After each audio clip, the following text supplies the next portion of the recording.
Hello guys, आज मैं आपको बताता हूँ UPSEE 2020 ऑनलाइन काउंसलिंग उसका पूरा प्रोसीजर क्या है। देखो, मैं अपने से कुछ नहीं बता रहा, मैं तुम लोगों को ये जो नोटिस आया है इसी को पूरा एक्सप्लेन करता हूँ, क्योंकि बहुत सारे लोगों को ये समझ में नहीं आ रहा होगा। मुझे भी शुरू में नहीं समझ में आ रहा था। ठीक है, तो उसके बाद चलो स्टार्ट करते हैं। तो अभी देखो, ये जो पहले पेज में पॉइंट्स दिए गए हैं, अभी पॉइंट्स देख लो। ठीक है, तो इसमें क्या है, इसमें पॉइंट्स दिए गए हैं कि क्या क्या है काउंसलिंग का। ये मतलब ये सब वैसे किसी काम का नहीं है, मैं तुम्हें सीधे लेके जाता हूँ।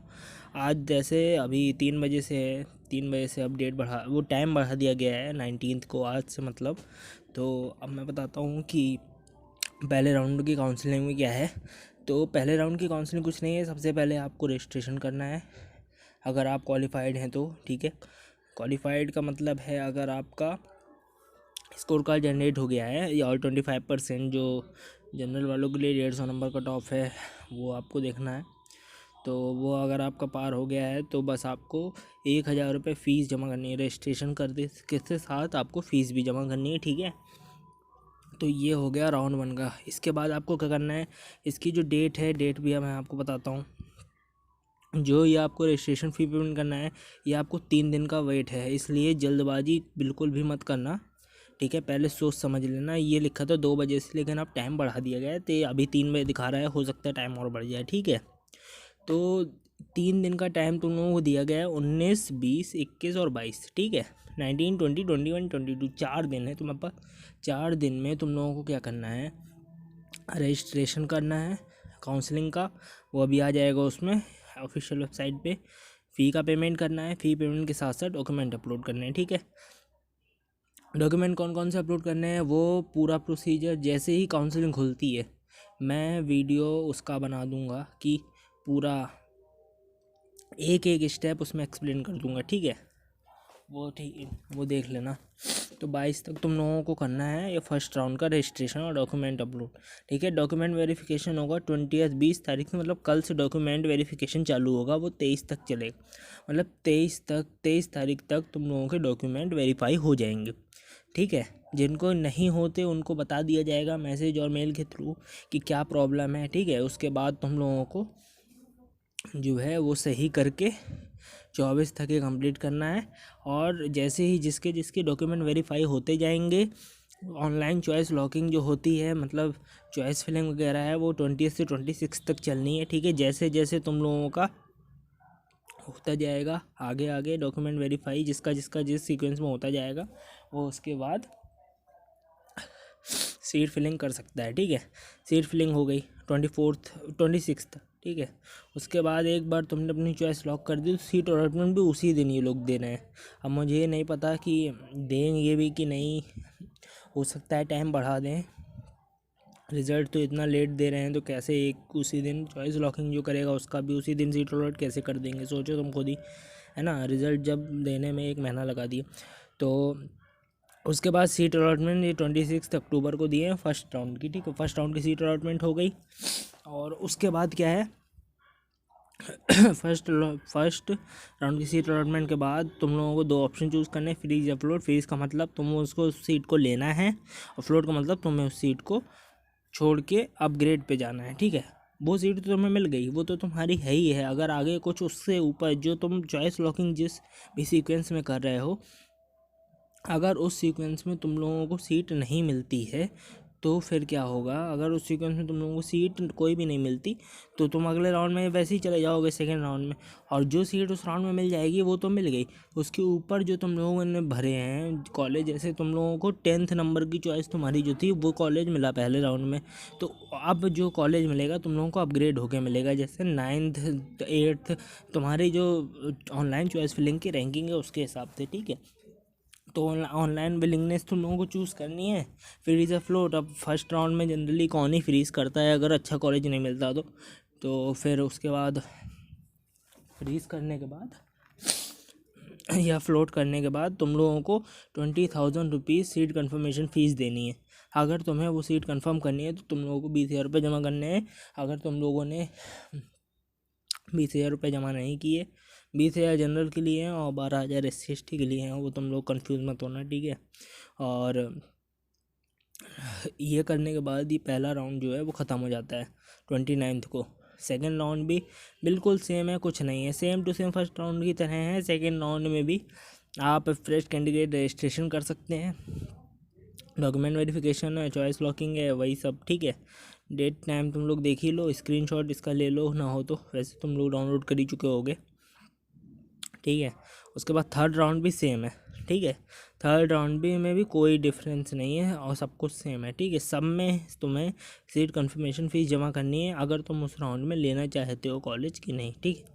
और एक चीज़ और देख लो, पहला राउंड तो हो गया, अगर तुम सेकेंड राउंड में विड्रॉ करते हो काउंसलिंग से तो तुम्हें 15,000 रुपये का रिफ़ंड मिलेगा, ठीक है। अगर तुम विड्रॉ करते हो 20,000 रुपये सीट कंफर्मेशन फ़ीस जमा करने के बाद अगर तुम विड्रॉ करते हो तो 15,000 का तुम्हें वो मिलेगा। थर्ड राउंड में अगर विड्रॉल लेते हो तो 10,000 मिलेगा।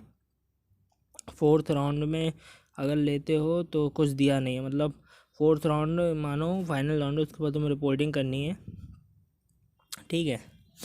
अब देखो बताते हैं होता क्या है, पूरा प्रोसीजर होता क्या है। 5-6 राउंड को मैं अच्छे से समझाऊंगा, उस पर ध्यान बिल्कुल मत दो, ठीक है। अब ये हो गए तुम्हारे 3 राउंड के बारे में मैंने बता दिया, ठीक है। अब ये आ जाओ इसमें, कहाँ गया, अब पहला राउंड तो एक्सप्लेन हो गया। अब सेकेंड राउंड में देख लो कौन एरर नहीं, एरर का मतलब है कौन लोग अलाउड नहीं हैं, ठीक है। तो ऐसे अभ्यर्थी जिन्होंने प्रथम सुल्तान ना किया हो, ठीक है, जो कि प्रमाण पत्र के उपरांत एरर नहीं पाए गए हो, वो लोग एरर नहीं है, ठीक है।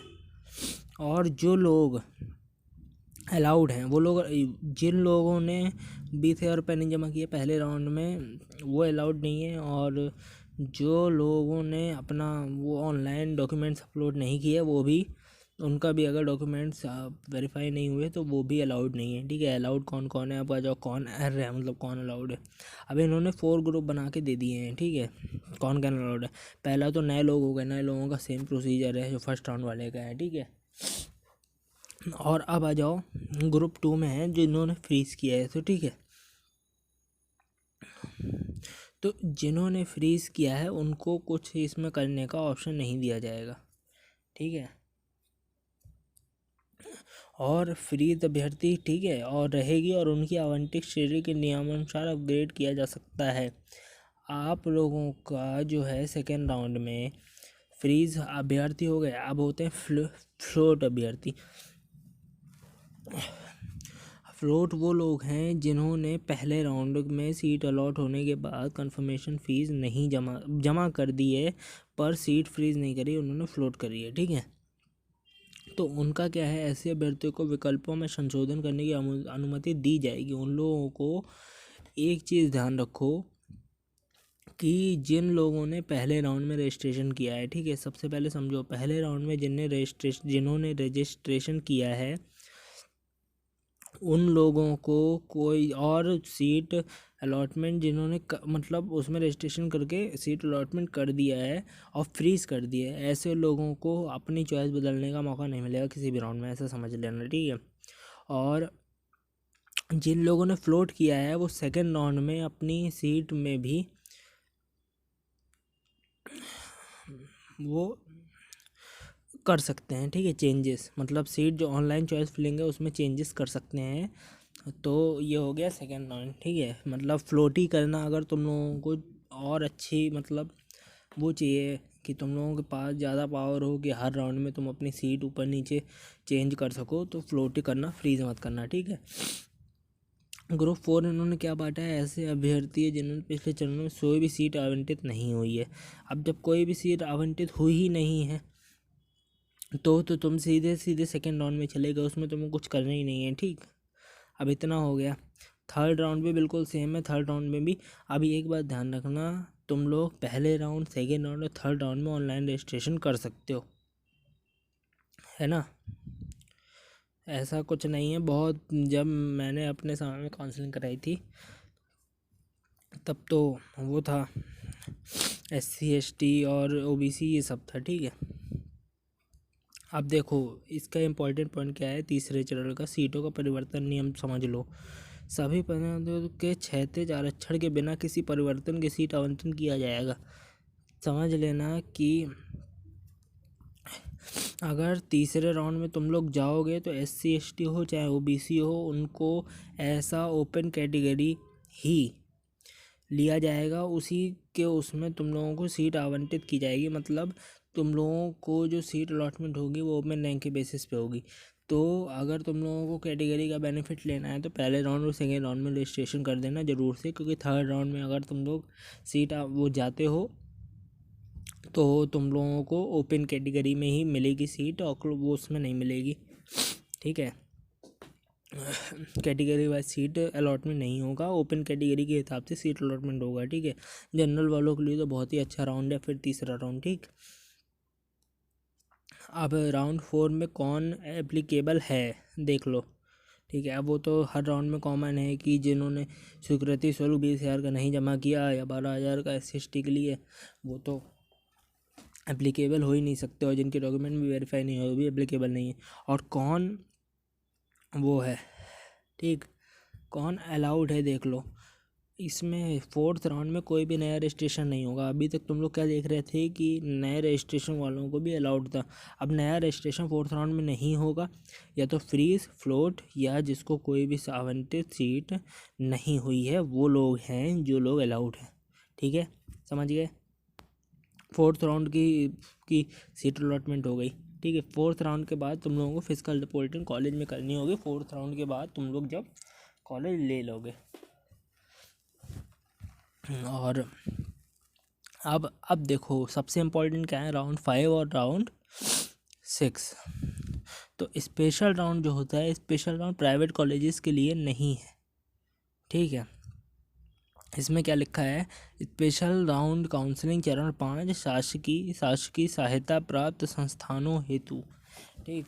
इसका मतलब क्या है, जो शासकीय मतलब गवर्नमेंट कॉलेज और शासकीय सहायता प्राप्त सेमी गवर्नमेंट कॉलेज, तो जो गवर्नमेंट कॉलेज और सेमी गवर्नमेंट कॉलेज हैं उनके लिए स्पेशल राउंड ऑफ काउंसलिंग रखी जाएगी, क्योंकि उन कॉलेजेस में मैनेजमेंट कोटा नहीं होता है। तो मैनेजमेंट कोटा नहीं होता है तो सीट तो उनको फिल करनी ही है पूरी, हर कॉलेज में, चाहे वो गवर्नमेंट कोई भी हो या सेमी गवर्नमेंट हो, उनमें मैनेजमेंट कोटा तो होता नहीं है। तो इन कॉलेजेस के लिए राउंड 5 और राउंड 6 दो राउंड इन्होंने रखते हैं।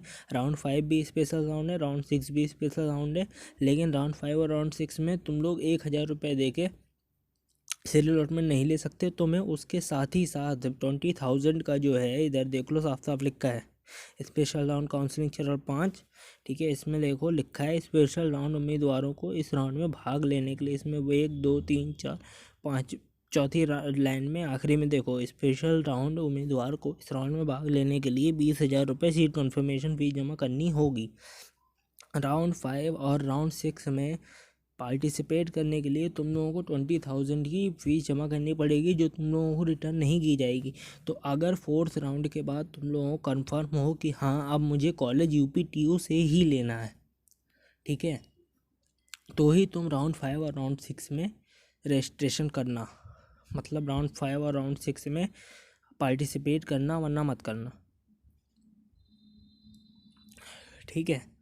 देख, इतना ज़रूर याद रखना कि अगर तुम लोग ये सोच रहे हो कि फोर्थ राउंड तक तुम्हें अच्छी सीट नहीं मिली, फोर्थ राउंड के बाद तुम लोग वापस से ड्रॉप लेना चाहते हो, ठीक है, तुम लोग 100% कन्फर्म नहीं हो, क्योंकि राउंड 5 और राउंड 6 में जो भी गवर्नमेंट कॉलेज तुम अपनी ऑनलाइन चॉइस फिलिंग में भरे हो उसमें से कोई भी मिलेगा और तुम उसमें नहीं लेते अगर एडमिशन, ठीक है, एडमिशन जाके नहीं लेते तो ये 20,000 रुपीज़ है, ये तुम लोगों को नहीं मिलेंगे, ये चले जाएंगे, ठीक है।